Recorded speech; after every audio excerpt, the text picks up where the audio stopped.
कर्नाटका का अगला मुख्यमंत्री कौन बनेगा, डीके शिवकुमार या फिर सिद्धारमैया? देखिए, कांग्रेस कर्नाटका के चुनावों में 224 में से 135 सीटें जीतकर राज्य की सबसे बड़ी पार्टी बनी। बीजेपी को 4 खाने चित किया। बीजेपी केवल 66 पर सिमट गई।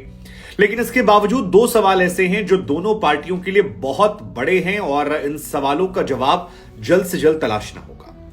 कांग्रेस के सामने जो सबसे बड़ा सवाल है कि कहीं कांग्रेस के लिए कर्नाटका जो है वो राजस्थान मतलब सचिन पायलट, अशोक गहलोत, छत्तीसगढ़ भूपेश बघेल और टीएस सिंहदेव, या फिर मध्य प्रदेश कमलनाथ सिंधिया, वैसी वाली स्थिति जो है वो यहां पर उत्पन्न ना हो जाए। ये उनके सामने एक बहुत बड़ा और मुश्किल सवाल है। बीजेपी के सामने सवाल ये कि यार सब कुछ तो हमने कर लिया, सारी चीजें ट्राई कर ली थी, मतलब जितने भी हमारे पास मसाले थे सारे हमने डाल दिए थे, फिर खाना अच्छा क्यों नहीं बना, क्यों हम 66 पर सिमट गए? ये एक बड़ा सवाल है। लेकिन बीजेपी पर हम जाएं उससे पहले हम बात करते हैं कांग्रेस को लेकर और सिद्धारमैया और डीके शिवकुमार, इनमें कौन जीतेगा, क्यों जीतेगा, दोनों के पॉजिटिव नेगेटिव क्या है वो हम आपको बताते हैं। लेकिन उससे पहले आपको बता दें कि फील्डिंग जो है वो शुरू कर दी गई है। डीके शिवकुमार के भाई हैं, सांसद हैं डीके सुरेश, जिन्होंने साफ साफ कह दिया कि मैं चाहता हूं कि मेरा भाई सीएम बने, और डीके शिवकुमार खुद अपने आप को उस तरह प्रोजेक्ट कर रहे हैं। उधर सिद्धारमैया के बेटे ने भी कहा कि पिताजी को अनुभव बहुत है और उन्हीं की अगुवाई में सरकार। अब देखिए, इससे पहले कि आप लोग जो है वो हम पर आरोप प्रत्यारोप लगा दें कि आप लोग ना ये मीडिया वाले कहानी गढ़ देते हैं, तो हम आपको बता दें कि ऐसा नहीं है। कुछ ना कुछ अंदर खाने पकता है जिसको मीडिया थोड़ा ज्यादा उबाल देती है। कैसे? आप याद कीजिए अप्रैल के महीने का वो किस्सा जब कोलार में कांग्रेस की रैली चल रही थी कर्नाटका में और मंच पर राहुल गांधी, डीके शिवकुमार और सिद्धारमैया बैठे हुए थे। तब कांग्रेस के जो अध्यक्ष हैं मल्लिकार्जुन खड़गे साहब, वो सामने आते हैं और कहते हैं कि मैं पार्टी के कार्यकर्ताओं को स्पष्ट करना चाहता हूं कि मैं इस बात को लेकर चिंतित नहीं हूं कि प्रदेश का मुख्यमंत्री कौन बनेगा। मेरी बस चिंता इस बात को लेकर है कि कांग्रेस की वापसी होनी चाहिए, बीजेपी को हराना चाहिए। मुख्यमंत्री का चुनाव जो होगा वो शीर्ष नेतृत्व, आला कमान के फैसले से होगा और जनता के बारे में सोचिए, बाकी फैसला जो है आला कमान पर छोड़ दीजिए। साथ ही कहा कि विधायक जो है फैसला लेंगे और ये पहला मौका था जब ऐसा कोई मैसेज दिया गया था। और ये मैसेज इसलिए दिया गया था क्योंकि डीके शिवकुमार ने उसके 2-3 दिन पहले मीडिया से साफ साफ कह दिया था कि मुझे मल्लिकार्जुन खड़गे साहब की लीडरशिप में काम करने में कोई दिक्कत नहीं है। अब ये स्टेटमेंट बहुत बोल्ड था। हालांकि एक बड़ी दिलचस्प बात आपको बता दें कि सिद्धारमैया जब मुख्यमंत्री बनाए गए थे तो उस टाइम जो दूसरे दावेदार थे वो मल्लिकार्जुन खड़गे साहब थे, और मल्लिकार्जुन खड़गे साहब को हटाकर सिद्धारमैया सीएम बने थे। और अब यही सिद्धारमैया के किस्मत का फैसला जो है वो मल्लिकार्जुन खड़गे करेंगे, अगर वो इतने पावरफुल हैं कि बीइंग अ कांग्रेस प्रेसिडेंट वो फैसला ले सकते हैं अकेले। हालांकि कांग्रेस को कवर करने वाले तमाम जो पत्रकार हैं उन्होंने एक अच्छी बात कही कि कांग्रेस ने ऐसा नहीं कि कर्नाटका में उनके दोनों खेमों में लड़ाई नहीं हुई है, बहुत लड़ाइयां हुई हैं। 15 सीटें ऐसी थी जिनका ऐलान बाद में किया गया टिकटों को लेकर, क्योंकि विधायक अगर तय करेंगे और विधायक ही अगर पावरफुल है जैसा कांग्रेस में नजर आ रहा है, क्योंकि भूपेश बघेल मुख्यमंत्री इसलिए क्योंकि विधायक हैं, उनके पास फंड इकट्ठा कर लेते हैं वो ज्यादा। अशोक गहलोत जो है वो इसलिए मुख्यमंत्री बने हुए हैं क्योंकि विधायक उनके पास है, क्योंकि राहुल, प्रियंका खड़गे सबने कोशिश की थी कि सचिन पायलट को सीएम बना दिया जाए, लेकिन पायलट इसलिए नहीं बन पाए क्योंकि विधायक उनके पास नहीं है। तो अगर विधायक वाला ही फॉर्मूला है तो इसलिए दोनों के बीच में लड़ाइयां हुई। लेकिन अच्छी बात यह रही कि लड़ाइयां टीवी कैमरों के सामने नहीं हुई, वैसे नहीं हुई जैसे राजस्थान में देखने को मिली, जैसा पंजाब में देखने को मिली थी सिद्धू और चन्नी के बीच में, वैसा नहीं जैसा छत्तीसगढ़ में देखने को मिलती है या जो मध्य प्रदेश में देखने को मिली।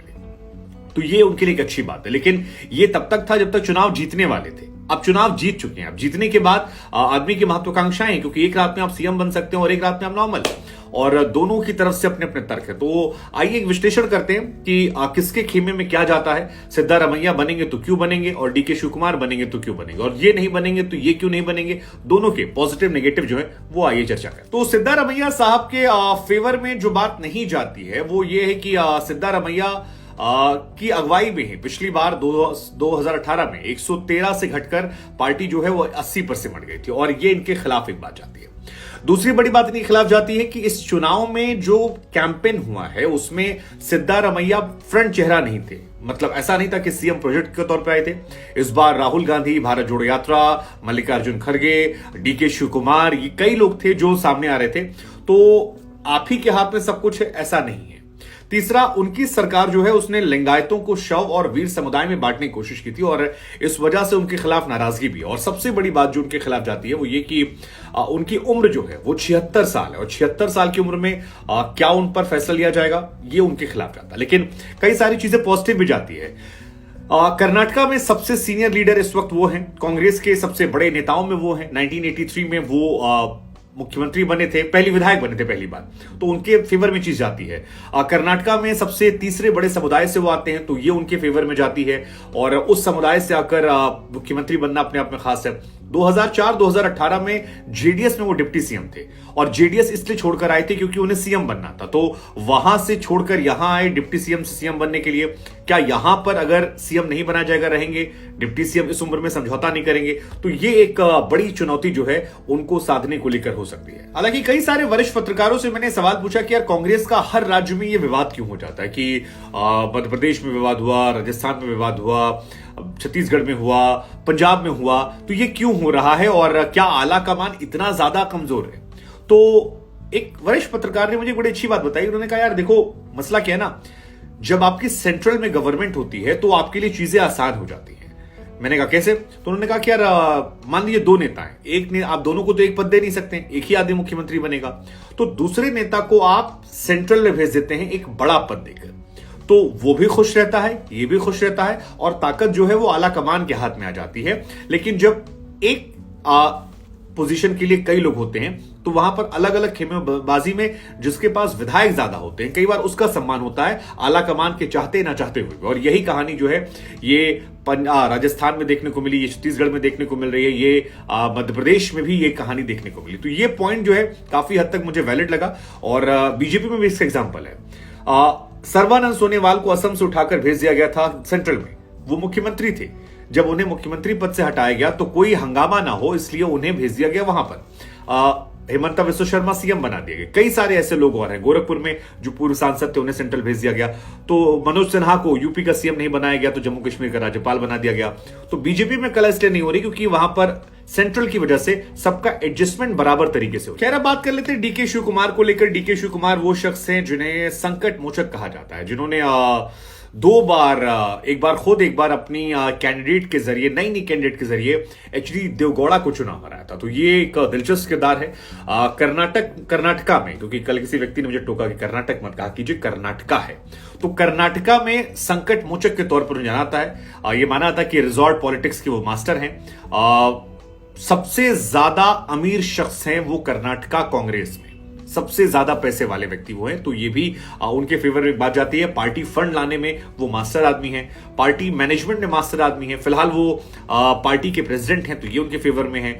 जिस समुदाय से आते हैं वो 50 से ज्यादा सीटों पर अपना प्रभाव रखता है और जेडीएस के गढ़ में, खासतौर पर जेडीएस को इस बार 5% वोट का नुकसान हुआ है, उसमें इनका है।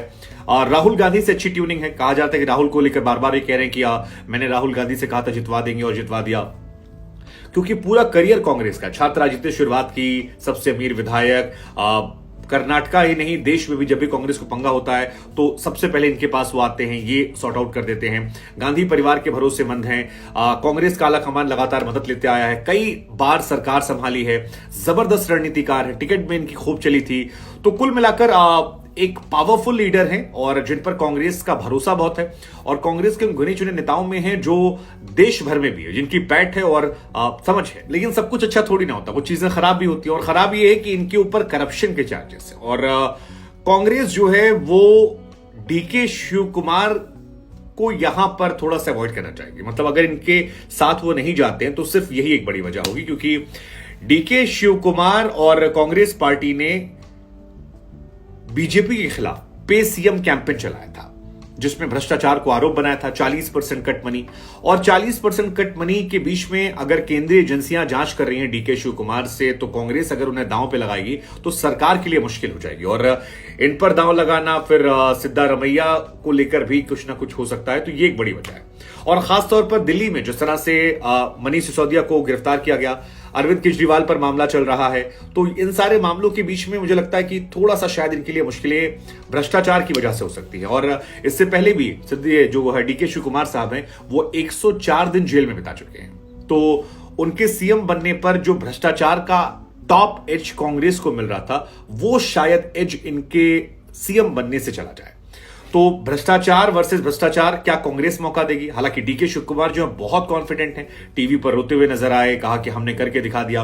वो बार बार मैं सबका इस्तेमाल कर रहे हो और एक तरह से पोर्ट्रे कर रहे हैं कि वही सीएम बनने के असली हकदार है, उन्होंने ही ये जीत दिलाई है, जो कि बहुत हद तक सही भी है। लेकिन क्या भ्रष्टाचार के आरोप उनके आड़े आएंगे, ये एक देखने वाली। बीजेपी के हार की बात कर लेते हैं। बीजेपी की हार की एक बड़ी वजह थी लिंगायत समुदाय का मुंबई को अपने नेता के तौर पर एक्सेप्ट न करना। येदियुरप्पा को 78 साल की उम्र में हटाया गया। क्यों हटाया गया, किसलिए हटाया गया, स्पष्ट नहीं हुआ। मुंबई आए, उसी समुदाय से आते थे, लेकिन उनकी वो पैठ नहीं थी और ये समुदाय जो है उनसे दूर चला गया। तो ये पहली वजह थी। दूसरा था बजरंगबली का मुद्दा फेल हो जाना। उल्टा इससे रिवर्स पोलराइजेशन हुआ, कांग्रेस को इससे बहुत फायदा हुआ और कांग्रेस के पास ज्यादा जेडीएस के लोग चले गए, तो जो मुस्लिम समुदाय था वो उधर ज्यादा चला गया और इसका बीजेपी को फायदा हुआ। बीजेपी ने अपना वोट परसेंटेज थोड़ा सा गवाया, 0.6-0.8%, लेकिन कांग्रेस का जो गेनिंग वोट परसेंटेज वो बहुत ज्यादा है और उसमें एक्चुअली गेन जो आया है वो आया है यहां से। तीसरा, 40% कमीशन का दाग जो है वो ठेकेदार की मौत के बाद वो बीजेपी से नहीं धुला और ये बीजेपी के लिए बड़ा मुश्किल रहा। वो पेटीएम की तरह पे सीएम जो लगाया उन्होंने और उसके बैनर पोस्टर लगा दिए, वो बहुत ज्यादा डेंट करता गया और भ्रष्टाचार को लेकर बीजेपी गवर्नमेंट जो है कुछ कर नहीं पाई। एंटी इनकम्बेंसी जो थी बहुत जबरदस्त थी, बहुत सारे विधायकों को बीजेपी ने पलटा बदला, लेकिन उसके बावजूद वहां पर कुछ भी देखने को नहीं मिला और इतने सारे नेताओं के आने जाने के बीच में भी कांग्रेस को फायदा हुआ। चौथा, जो मोस्ट इंपॉर्टेंट है कि बीजेपी का जो धर्म वाला कार्ड था उसमें वो कामयाब नहीं हुआ। आमतौर पर ये देखने को मिल जाता है, वो एक रहा। नंदनी अमूल कंट्रोवर्सी जो थी वो रहा और मुस्लिम रिजर्वेशन हटाने का फायदा बीजेपी को नहीं मिला। तो ये सारी चीजें जो हैं वो मुसलमानों को लामबंद कर गई और इस वजह से बीजेपी की इस चुनाव में करारी हार हो गई।